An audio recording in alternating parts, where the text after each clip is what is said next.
সেই জ্ঞানের মাত্রায় চলে গেছে। আমি তো সেই জায়গায় যাচ্ছি, দাঁড়িয়ে সেইখানে খিজির আলাইহিসসালামের দেখা হলো। খিজির আলাইহিসসালামকে বলল যে আমি আপনার সাথে কিছুদিন সময় দিতে চাই। খিজির আলাইহিসসালাম বললেন, লাম তাস্তাতি মাই সাবরা, মুসা রে,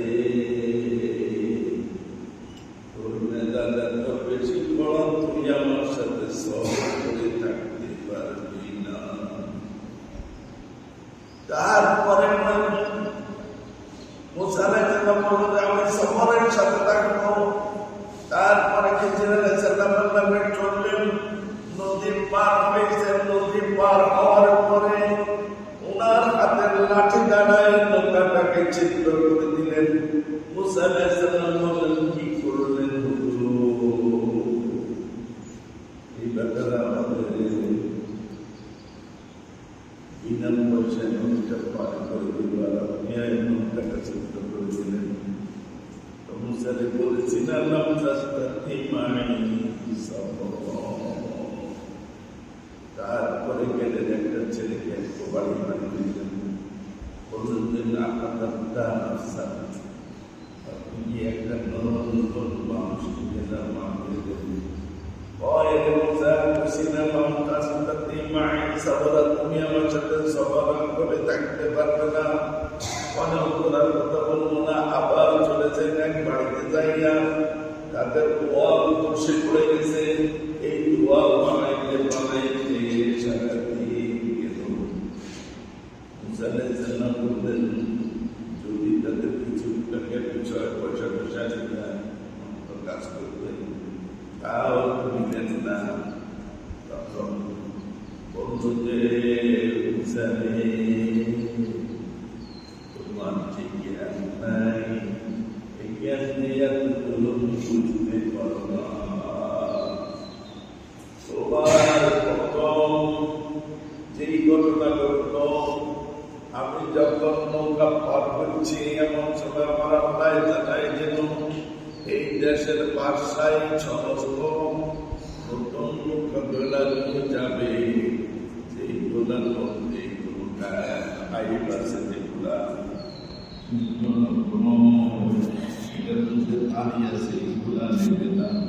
তাই আমি তার নৌকাটা পাম্পে দিলাম, যেন এটা সামনে দিয়া যায়। গরিব লোকদের উপকারের জন্য এই কাজটা আমি করেছি।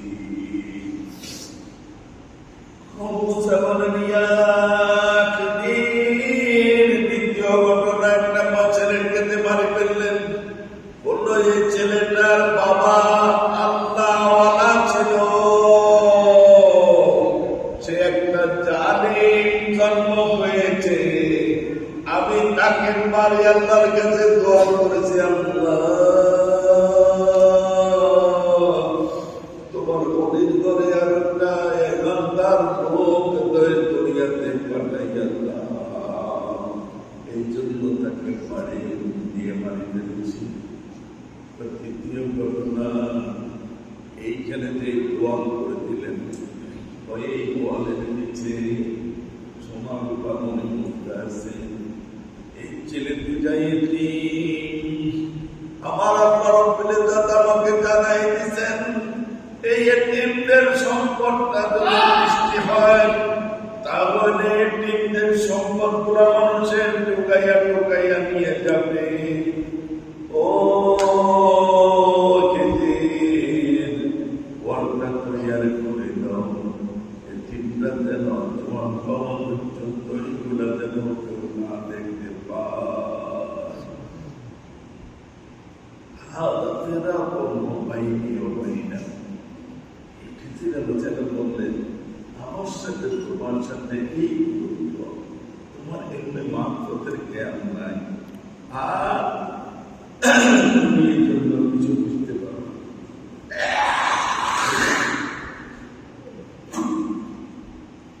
তাহলে ইসলাম কায়েম করার জন্য শুধু শরীয়ত দিয়া, পুরো শরীয়ত দিয়া কায়েম হয় নাই।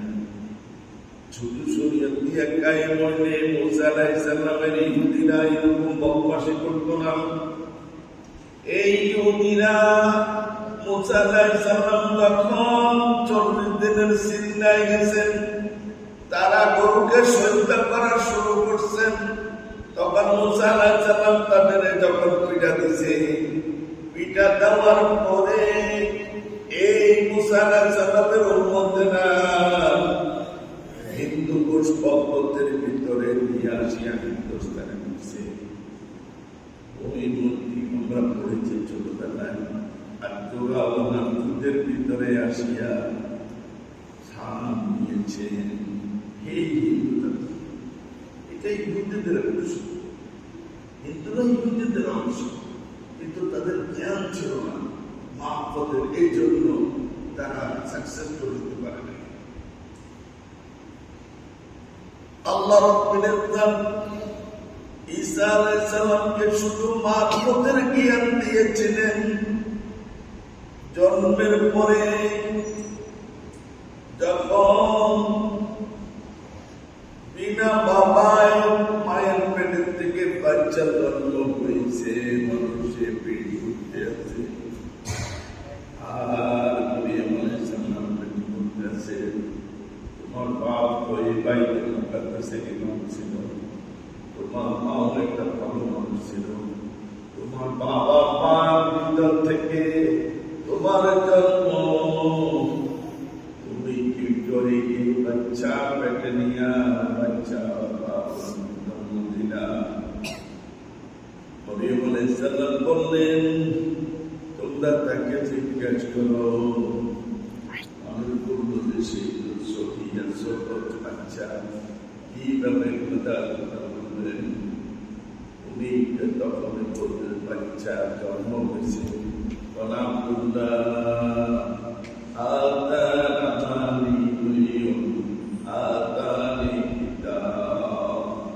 আমি আল্লাহর গোলাম, আমি নবী, আমাকে আল্লাহ কিতাব দিয়া জমিনে পাঠাইছেন। এরপরে মানুষের কানাকানির জন্য মরিয়ম আলাইহিস সালাম সেখানে থাকতে পারেন নাই, গ্রামের দেশে চলে গেছেন। গ্রামের দেশে চলে যাওয়ার পরে ওইখানে থাকতে আছেন। সেই দেশের বাদশার এক নিয়ম ছিল, বাদশার প্রত্যেক মানুষ ধরে ধরে খানা খাওয়াইতে হতো। প্রতিদিন এক করে একবার তাকে খানা খাওয়াইতে হতো।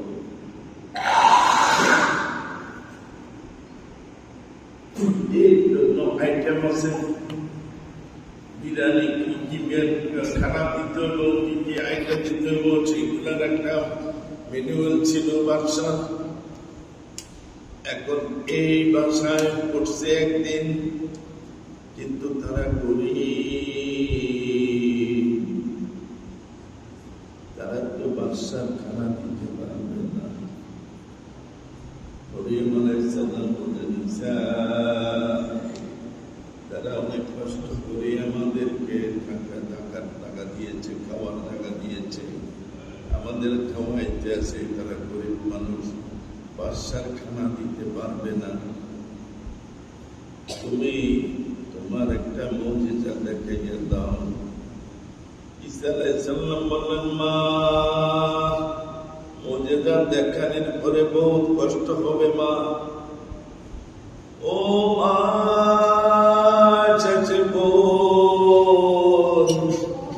পরীক্ষা চিন্তায় গো মা। বাবা, আমি শুনতে চাই না, তুমি তো আল্লাহর নবী, একটা মুজিজা দেখাইয়া দাও। উনি বললেন, যখন পাথরের খাবানা পাকাইতে হবে, পানি দিয়া ওই পাত্রগুলা সাজাইয়া রাখতে বলেন।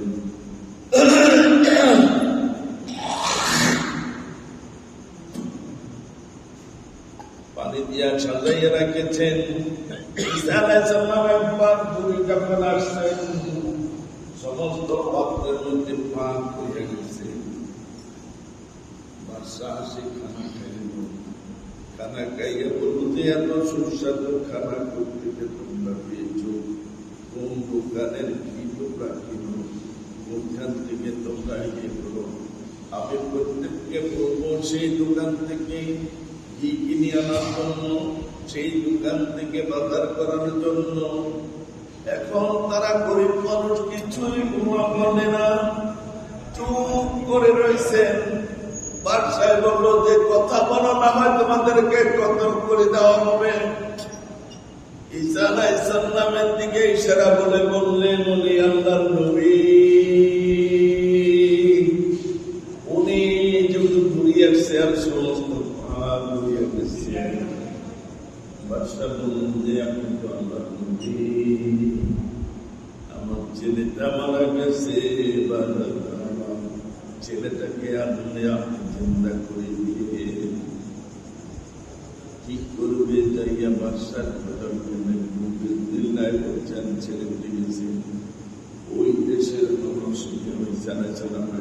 শুরু করেছে, বলতেছে এক জালিমের অত্যাচারে আমরা জর্জরিত, তুই আরো জালিমকে চিন্তা করে দিলি। এর জালিমের অত্যাচারে আমরা জর্জরিত হয়ে রয়েছি, আরো জালিম চলে আসছেন, আমাদের কোন রেহাই নাই। এই কথা বলার পরে ঈসা আলাইহিস সালামকে দৌড়ানো শুরু করছেন। দৌড়তে দৌড়তে দৌড়তে দৌড়তে দৌড়তে এক পাহাড়ের কিনারে যাইয়া বসছেন।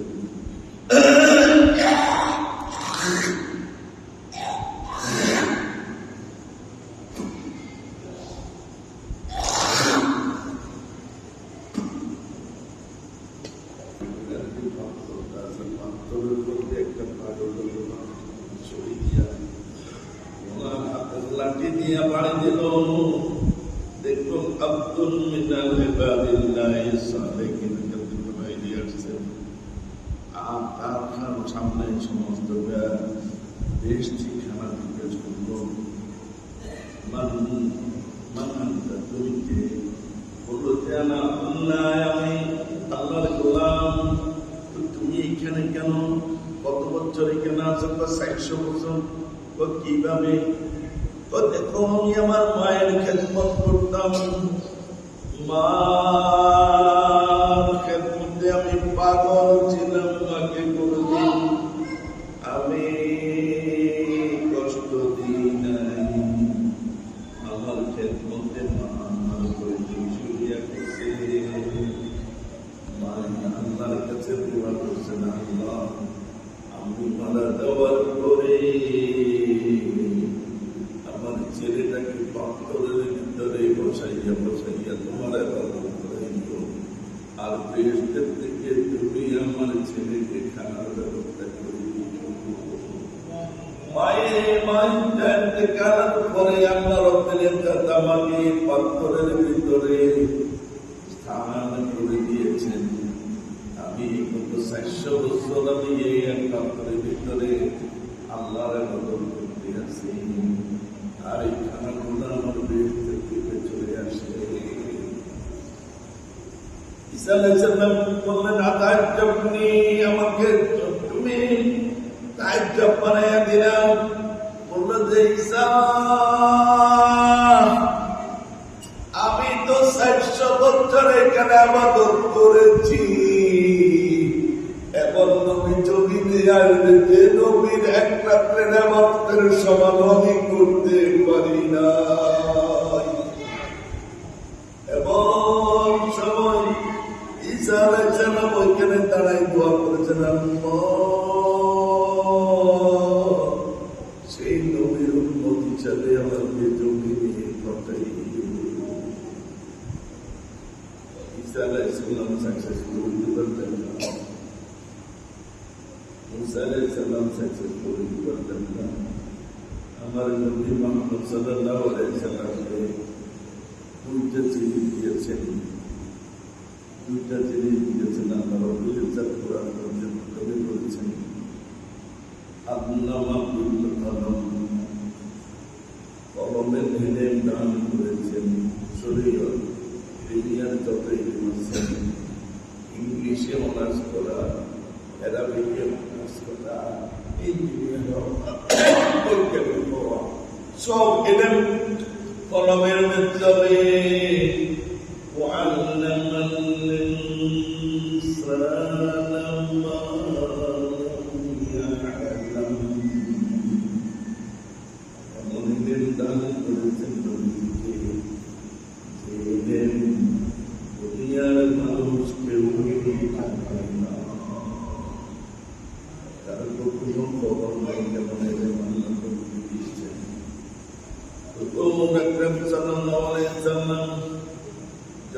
দিনের দাওয়াত দিতেছিলেন।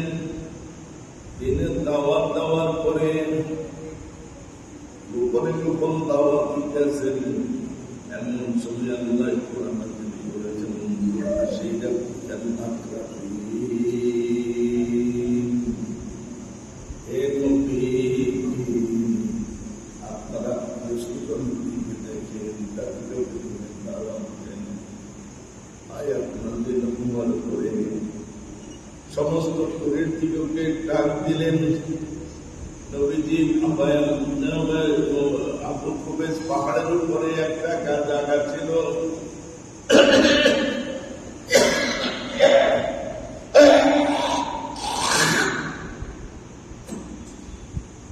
ওইখানে একটা ছোট মসজিদ ছিল, এখন নাই। আপনারা এখানে বিক্রি করে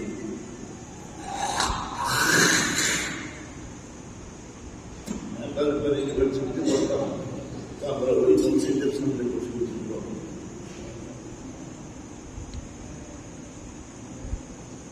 ওইখানে সবকে ডাকলো। ডাকার পরে উনি বললেন, আমি আপনার তরফ থেকে নবুয়ত প্রাপ্তি হয়েছি, তোমরা আমার কথা মানো, আমার কথা শোনো। তোমরা আল্লাহকে স্বীকার করো, আল্লাহ ছাড়া কোনো মাবুদ নাই, তোমরা স্বীকার করো। তাহলে তুমি আমাদেরকে একটু মর্যাদা দেখাও, কি মর্যাদা করতে চাও, তার স্বামীকে তুমি খণ্ড করে দাও। আল্লাহ নবী আঙ্গুলে ইশারা করার সাথে চাঁদ দুই খণ্ড হয়ে গেল। সাতটার কামার এক খণ্ডকে হাতে ইশারা করে পূর্ব দিকে নিয়ে গেল, আরো খণ্ডকে পশ্চিম দিকে নিয়ে গেল। আবু লাহাব বললেন, তাব্বাত লাক, তুমি ধ্বংস হও, চাঁদের মধ্যে তুমি জাদু লাগাই দিছ। তারপরে দুইটা মেয়ে নবীজির আবু লাহাবের দুই ছেলের কাছে বিবাহ দিয়েছিল। আবু লাহাব দুইটা মেয়েকে তারা দিয়ে গেছিল। এই জন্য আমার আল্লাহ ডাক দিয়ে বলেছেন,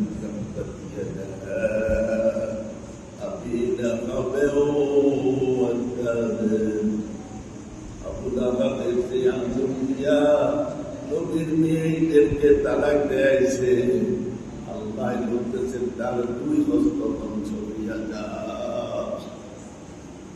নবী নবুয়ত নিয়ে কত কষ্ট করেছেন, দুইটা মেয়েকে তালাক দিয়ে দিয়েছেন, আল্লাহ বলতেছেন তার দুই হস্ত ধ্বংস হইয়া যাক।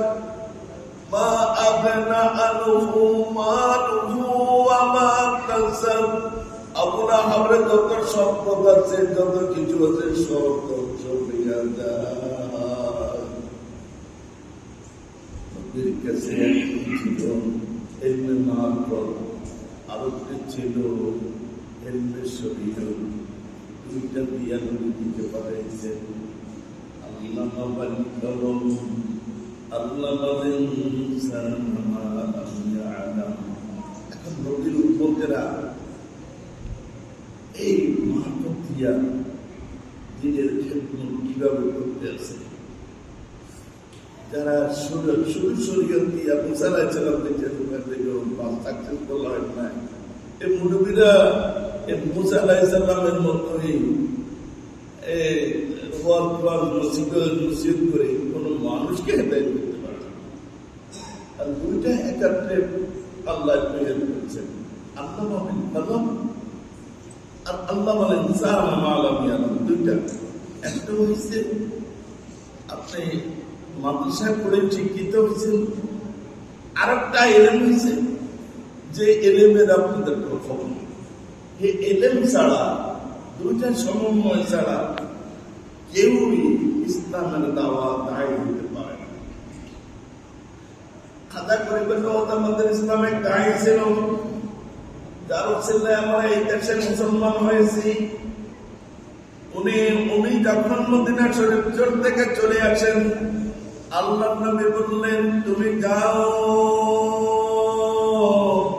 লাহোরে গঞ্জাবে ছেড়ে কেন দাঁড়িয়া ওনার থেকে দোয়া নিয়া গঞ্জে করছেন মজারে দাঁড়িয়ে দোয়া নিয়া তুমি তারপরে হিন্দুস্তানে হিন্দু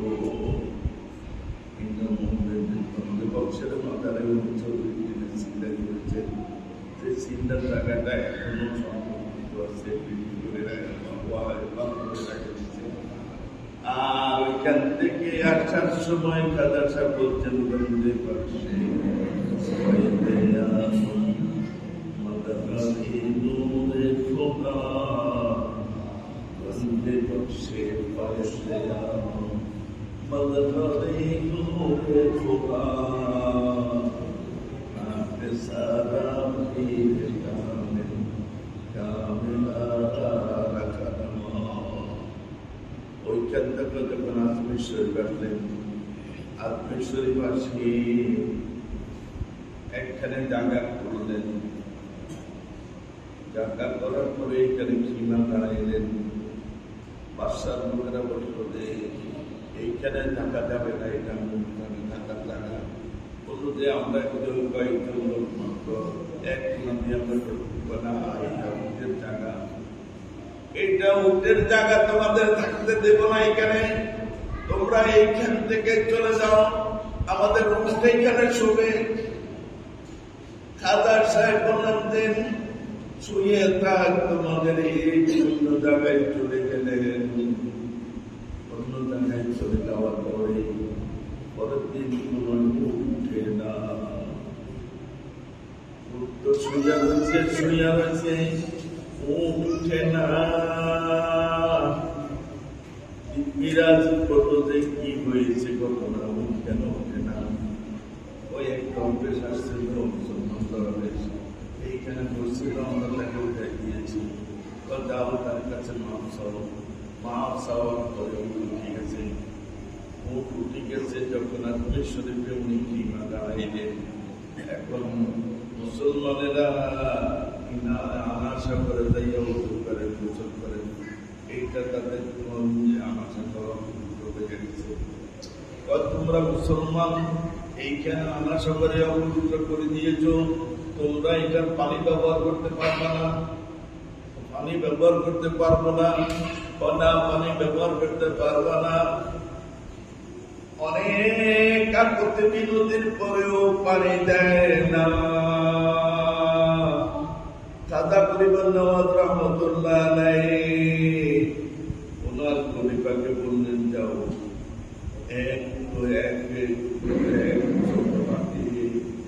একটা ছোট বাটির উপরে দিল, এইটা দিয়ে একটু পানি নিয়ে আসো। পানি নিয়ে আসছে, পানি নিয়ে আসার পরে এইটা যখন বলছে পানি মাঝে একটু পানি দাও, পানি দেওয়ার পরে সমস্ত পানি যখন ওনার সামনে নিয়ে আসছে, আমার সাথে খুব গেছে।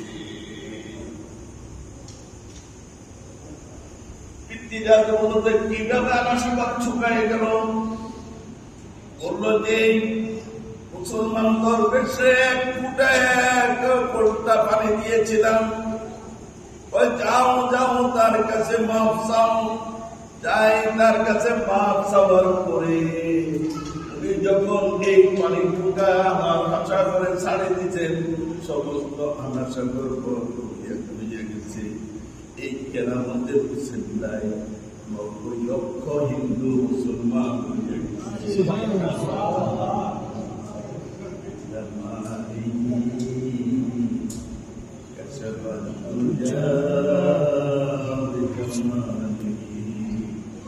أسلمت الجميع خصاله صلوا عليه وآله। هذا شرط الميلاد।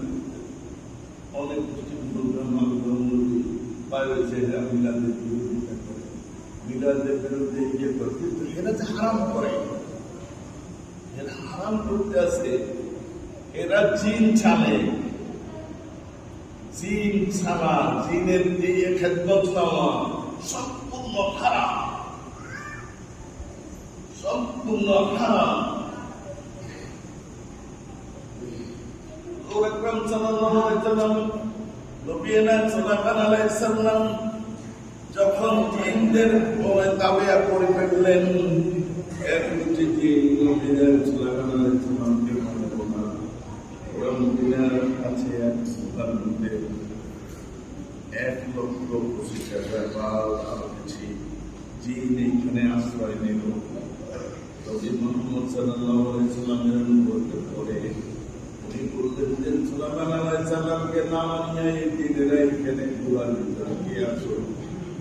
এই আমার সাহাবীরা খাও জিনদেরকে করতে পারো। এক সাহাবী বলল আমি যাব। উনি যাওয়ার সাথে সাথে জিনেরা ওনাকে মারি ফেলছেন। তারপরে নবী মুহাম্মদ সাল্লাল্লাহু আলাইহি ওয়াসাল্লাম বললেন, কে আছো? আমার সাহাবীদের মধ্যে এদেরকে হেদায়েত করার জন্য আলী ইবনে আবি তালিব রাদিয়াল্লাহু আনহু বললেন, আমি পারবো। উনি আবার বললেন, কে আছো? উনি আবার দাঁড়ায় বললেন, আমি যাব। উনি আবার বললেন, কে আছো? কেউ ভয়ে যায় না। এক সাহাবী ওইখানে শহীদ হয়ে গেছে। আলী ইবনে আবি তালিব রাদিয়াল্লাহু আনহু বললেন, আমি যাব। আলী ইবনে আবি তালিব রাদিয়াল্লাহু আনহুকে হুকুম দিলেন। উনি 420,000 জিনকে কতল করে দিয়েছেন, আর বাকি জিনেরা ওনার কাছে মুসলমান হইয়া গেছে। আর এই জিনের গোষ্ঠীরা হুসাইন রাদিয়াল্লাহু আনহু যখন শহীদ হইতে যাচ্ছিলেন, এই জিনেরা বলছেন, আমরা ওদেরকে সমস্ত ধ্বংস করে দিই। হুসাইন, তুমি আমাদেরকে হুকুম দাও। হুসাইন রাদিয়াল্লাহু আনহু বললেন, আল্লাহ নিষেধ করেছেন জিন দিয়া কোনো খেদমত না নিতে। আমি তোমাদের খেদমতে চাই না। আমি শহীদ হইয়া যাব, জিনের ত্যাগ করতে আমি রাজি না। হুসাইন রাদিয়াল্লাহু আনহু শহীদ হইয়া গেলেন। জিনেরা বলছিলেন, জিনের বংশকে আমরা ধ্বংস করে দিই, সব উড়াইয়া দিই। আমরা এখানে 1,00,000 মতো জিন আছি, সবই ধ্বংস করে দিই। হুসাইন রাদিয়াল্লাহু আনহু বললেন, না, আমরা জিনদের খেদমত নেওয়ার জন্য নিষেধ করেছেন। জিনদেরকে আমি কোনো হুকুম দিতে দিব না। নিজে শহীদ হইয়া গেলেন, তবুও জিনের সাহায্য নিলেন না। এখন কিছু লোক আছে কেবল জিনের পিছনে পিছনে দৌড়ে। বেশিরভাগ দেওবন্দিরা, দেওবন্দিরাই বেশি জিনের দেবতার করে। বেশিরা জীবন শোনেন। আমার এক মুরিদা আছে শোয়েব, সে কোরআনে হাফেজ, দাওরা পাঠ করছে, এক মাদ্রাসা মোদাররিস। এই মাদ্রাসা মোতামেন্দার দিয়েছে জিন চালিয়ে দিচ্ছে। আরে এখন তার বাবা গেছে, আমার মেয়েটাকে জিনে ইয়ে করে অত্যাচার করে, আপনি একটু তত্ত্ব করে অত্যাচার করতে পারে। আমার 313টা জিন আছে। এই জিন একটাকে 1 কেজি করে মিষ্টি খাওয়াইতে, 1 কেজি মিষ্টির দাম এটা 1,000 টাকা। কোন বেটা থেকে দেবে? এখন চলে আসছে ইয়ের কাছে, শামীমের কাছে। শামীমে লই আসছে আমার কাছে। আলহামদুলিল্লাহ, জিনের তদবিরও করলাম, তারা বিয়ে হয়ে গেল। এ হয়েছে দেবতা। কিন্তু বসুন্ধরার 2 মুরব্বী জিনের তদবির করে পয়সা করে জানিস নেই। তারা বিশ্বাস যে বাড়িতে পয়সা বেশি, এই বাড়িতে জিন চালিয়ে দেয়। আবার হেরা তদবির করতে গেলে 1,00,000-2,00,000 টাকা লাগে। এটা ইসলাম। হুসাইন রাদিয়াল্লাহু আনহু নিজে শহীদ হয়ে গেছেন, জিনের তদবির নেন নাই। আল্লাহ রাব্বুল ইজ্জত আমাদেরকে হুসাইন রাদিয়াল্লাহু আনহু ঈমান দান করুন। ওয়া আখিরু দাওয়ানা আলহামদুলিল্লাহি রাব্বিল আলামিন। আসসালামু আলাইকুম।